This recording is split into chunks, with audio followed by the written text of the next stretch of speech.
Hello friend, welcome to this video. दोस्तों, ये constitutional post and bodies का fourth video है। इस सीरीज में हम अभी तक फाइनेंस कमीशन, इलेक्शन कमीशन और यूपीएससी जैसे कॉन्स्टिट्यूशनल बॉडी को समझ चुके हैं। उनके फंक्शन के बारे में जान चुके हैं, उनके कंपोजिशन को समझ चुके हैं और उनकी ड्यूटीज को ब्रीफली समझ चुके हैं। इस वीडियो में हम controller and auditor general post को समझने की कोशिश करेंगे। कंट्रोलर एंड ऑडिटर जनरल यानी कैग एक कॉन्स्टिट्यूशनल और इंडिपेंडेंट पोस्ट है जिसका मेंशन हमारे कॉन्स्टिट्यूशन में आर्टिकल 148 से लेकर 151 तक में दिया हुआ है।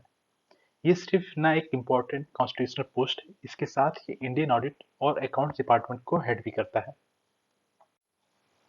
अगर हम father of Indian constitution doctor Bhimrao Ambedkar ji के वर्ड को देखें तो उनके अनुसार कैग इंडियन कॉन्स्टिट्यूशन के अंदर एक बहुत ही इंपॉर्टेंट ऑफिसर है और इसके साथ ही पब्लिक पर्स का गार्जियन भी है। इसके साथ ही ये सेंटर और स्टेट लेवल पे पूरे फाइनेंस सिस्टम को कंट्रोल करने की ताकत रखता है। अब हम यहाँ ये समझते हैं कि कैसे ये सेंटर और स्टेट दोनों लेवल पे फाइनेंस सिस्टम को कंट्रोल करने की ताकत रख सकता है। अगर हम गवर्नमेंट के अंदर फंड का डिवीजन देखें तो इसे 3 लेवल पे डिवाइड किया गया है। एक कंसोलिडेटेड फंड, इसके साथ कंटीजेंसी फंड और पब्लिक फंड। इन तीनों फंड के थ्रू जो भी एक्सपेंडिचर होता है उसको ऑडिट करने की ताकत कैग के पास होती है। इसके अलावा सेंटर और स्टेट लेवल पे जो कई डिपार्टमेंट होते हैं उस लेवल पे जो भी एक्सपेंडिचर होता है उन सभी को ऑडिट करने की पावर कैग के पास होती है। इस तरीके से ये सेंटर और स्टेट लेवल दोनों लेवल पे पूरे फाइनेंस सिस्टम को कंट्रोल करने की पावर रखता है। कैग का अगर हम अपॉइंटमेंट देखें तो कैग का अपॉइंटमेंट भी इलेक्शन कमीशन और यूपीएससी के मेंबर के तरीके प्रेसिडेंट द्वारा ही किया जाता है। लेकिन यहाँ पर एक डिफरेंस है।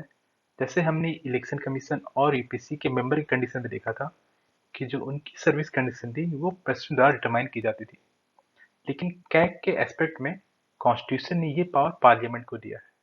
मतलब कैग की जो सर्विस कंडीशन है वो पार्लियामेंट के द्वारा एक्ट के थ्रू डिसाइड की जाएगी। इसके अलावा अगर हम इसका टेन्योर देखें तो 6 साल का कैग का टेन्योर होता है या फिर जब तक कि 65 ईयर्स की एज नहीं अचीव कर लेते तब तक ये उस पोस्ट पे बने रहते हैं। इसके अतिरिक्त अगर कैग अपनी पोस्ट को वैकेंट करना चाहता है तो प्रेसिडेंट को रेजिग्नेशन लेटर देके अपने पोस्ट से रिजाइन कर सकता है। अगर कैग के रिमूवल का प्रोसेस देखें तो कैग को सिर्फ उसी ग्राउंड पे और उसी मैनर से उसके पोस्ट से रिमूव किया जा सकता है जिस मैनर और ग्राउंड पे सुप्रीम कोर्ट के जज को किया जाता है। यहाँ पर दोस्तों पहले हमने एक पोस्ट और देखी थी जिसके रिमूवल के लिए भी सेम प्रोसेस होता है जैसे सुप्रीम कोर्ट के जज के लिए होता है। अब यहाँ पे एक बार फिर समझते हैं कि सुप्रीम कोर्ट के जज के रिमूवल का क्या प्रोसेस होता है। तो दोस्तों इनके लिए दो ही ग्राउंड है, प्रूव्ड मिसबिहेवियर या फिर इनकैपेसिटी। और प्रूव्ड मिसबिहेवियर या इनकैपेसिटी इन्हें पार्लियामेंट द्वारा प्रूव किया जाएगा एक रिजोल्यूशन लाके, जिसे दोनों सदनों में यानी लोकसभा और राज्यसभा दोनों में स्पेशल मेजोरिटी के साथ पास करना पड़ेगा। अब यहाँ स्पेशल मेजोरिटी कितनी है? जैसे हमने इलेक्शन कमीशन के एस्पेक्ट में भी यही देखा था कि वहां पर भी वही कंडीशन होगी जो जज के सुप्रीम कोर्ट के जज के रिमूवल की होती है, यानी प्रूव्ड मिसबिहेवियर एंड इनकैपेसिटी। जो स्पेशल मेजोरिटी इस एस्पेक्ट में है वो 2/3 of present and voting and not less than majority of total member. अब एक एग्जांपल समझते हैं कि मान लीजिए इस यहाँ एक एग्जांपल से स्पेशल मेजोरिटी को समझते हैं। अभी मान लेते हैं कि लोकसभा की जो स्ट्रेंथ है वो 550 है। तो अगर इसकी जो टोटल मेजोरिटी होगी वो 275 प्लस 1 होगी। और लीजिए एज्यूम करते हैं कि आज के दिन कैग के रिमूवल के कैग के रिमूवल के लिए रिजोल्यूशन पास होना है और जो स्ट्रेंथ जो वहाँ प्रेजेंट लोकसभा के मेंबर हैं वो सिर्फ 300 है।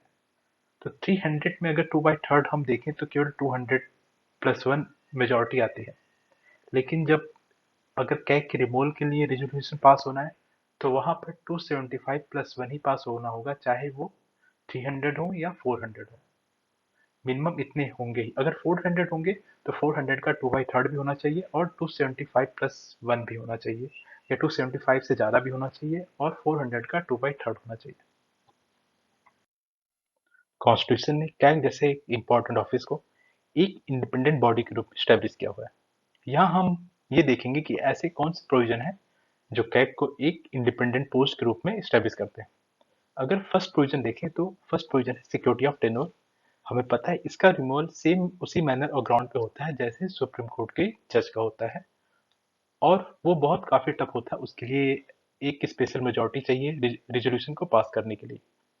तो इस तरीके से अगर देखें तो गवर्नमेंट कैग को आर्बिट्रेरी तरीके से उसके पोस्ट से रिमूव नहीं कर सकती, और इस सिक्योरिटी के कारण अपना वर्क, अपने फंक्शन और ड्यूटी को इंडिपेंडेंट तरीके से फंक्शन कर सकता है। दूसरा प्रोविजन देखें तो CAG official further employment government of India state के अंदर फर्दर एम्प्लॉयमेंट के लिए एलिजिबल नहीं होते हैं। इसका मतलब किसी गवर्नमेंट ऑफ इंडिया द्वारा या स्टेट के द्वारा कोई लुक्रेटिव ऑफर नहीं दिया जा सकता कैग ऑफिशियल को, और इसके साथ इन्हें इन्फ्लुएंस नहीं किया जा सकता। इससे ये अपना कार्य इंडिपेंडेंट तरीके से फंक्शन कर सकते हैं। थर्ड अगर हम देखें तो कैग की सैलरी या जो और कंडीशन है वो पार्लियामेंट द्वारा डिटरमाइन किया जाता है। तो इसका मतलब गवर्नमेंट ऑफ इंडिया कोई से नहीं है इनके सर्विस कंडीशन की या इनके सैलरी अलाउंस को इन्फ्लुएंस करने का। तो इसकी वजह से भी कैग अपना वर्क इंडिपेंडेंट तरीके से फंक्शन करने के लिए एलिजिबल है।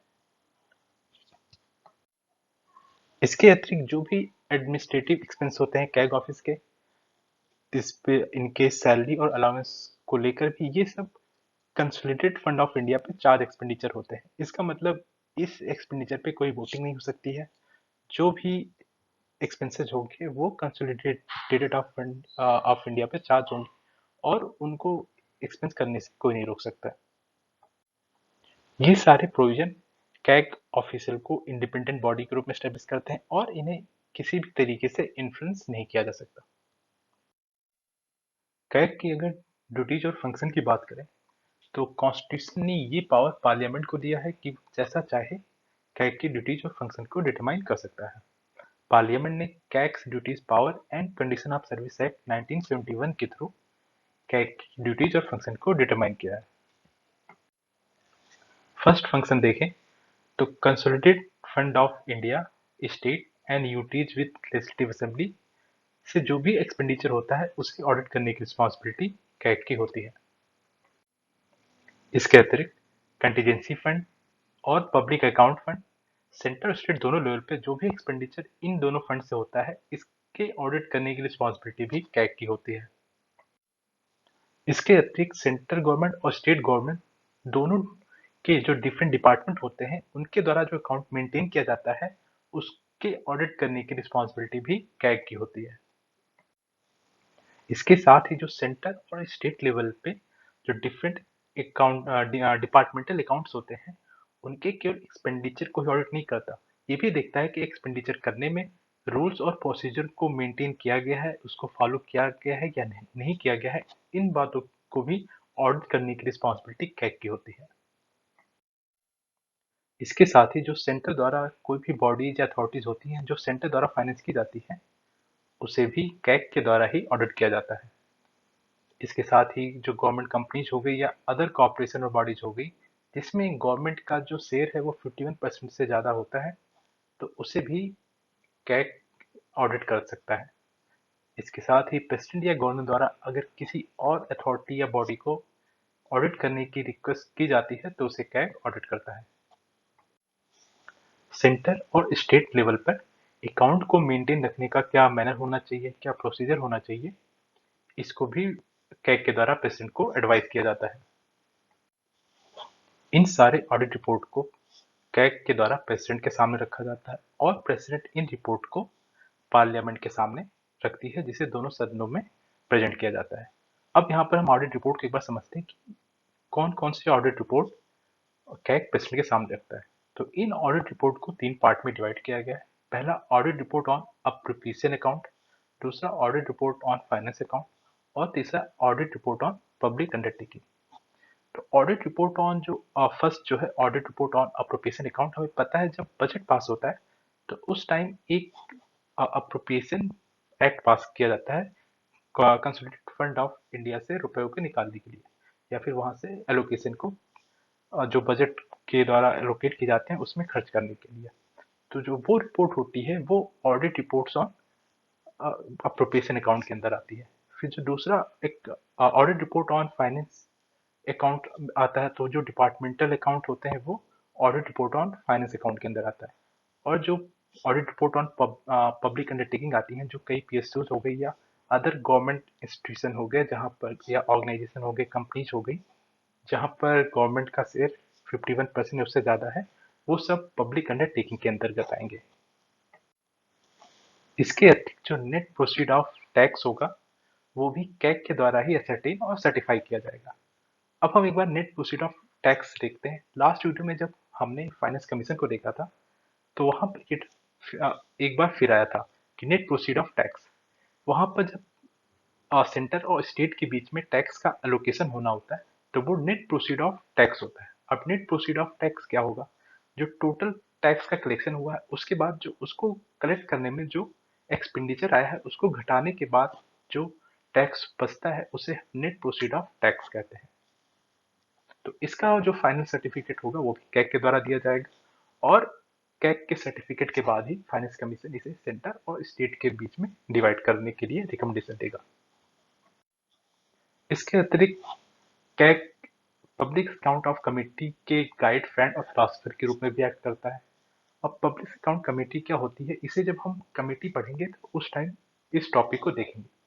लेकिन अगर ब्रीफ में देखें, जैसे कि कैग जब ये 3 रिपोर्ट प्रेसिडेंट को प्रेजेंट करता है, प्रेसिडेंट द्वारा जब पार्लियामेंट में ये तीनों रिपोर्ट प्रेजेंट की जाती हैं, तो उसे पब्लिक अकाउंट कमेटी के पास भेज दिया जाता है, और वो इसको अच्छी तरीके से जांच करते हैं कि क्या जो ये तीनों रिपोर्ट है वो सही है या गलत है, तो उसमें या उसमें कोई कमी तो नहीं है। तो इस चीज को स्क्रूटनाइज करने में कैग इनकी एक तरीके से गाइड, फ्रेंड और फिलोसफर के रूप में हेल्प करता है।